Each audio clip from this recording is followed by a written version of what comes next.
Okay, so here today we did some tile and grout cleaning, and my customer is here in front of me.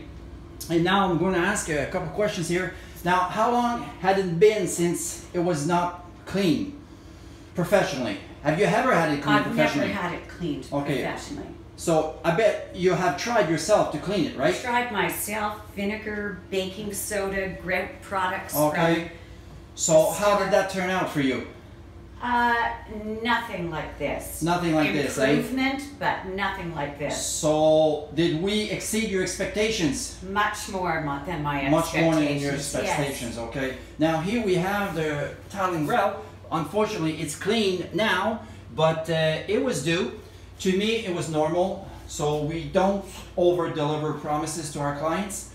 But are you happen to be a satisfied customer now? I'm more than satisfied. I'm absolutely thrilled. So, it looks like brand new grout on my floor. Very good, very good. And as far as Facebook, we have 5 stars on Facebook. What would you give us? 5 stars. Beautiful. No question. Thank you very much. Thank you very much. I'm just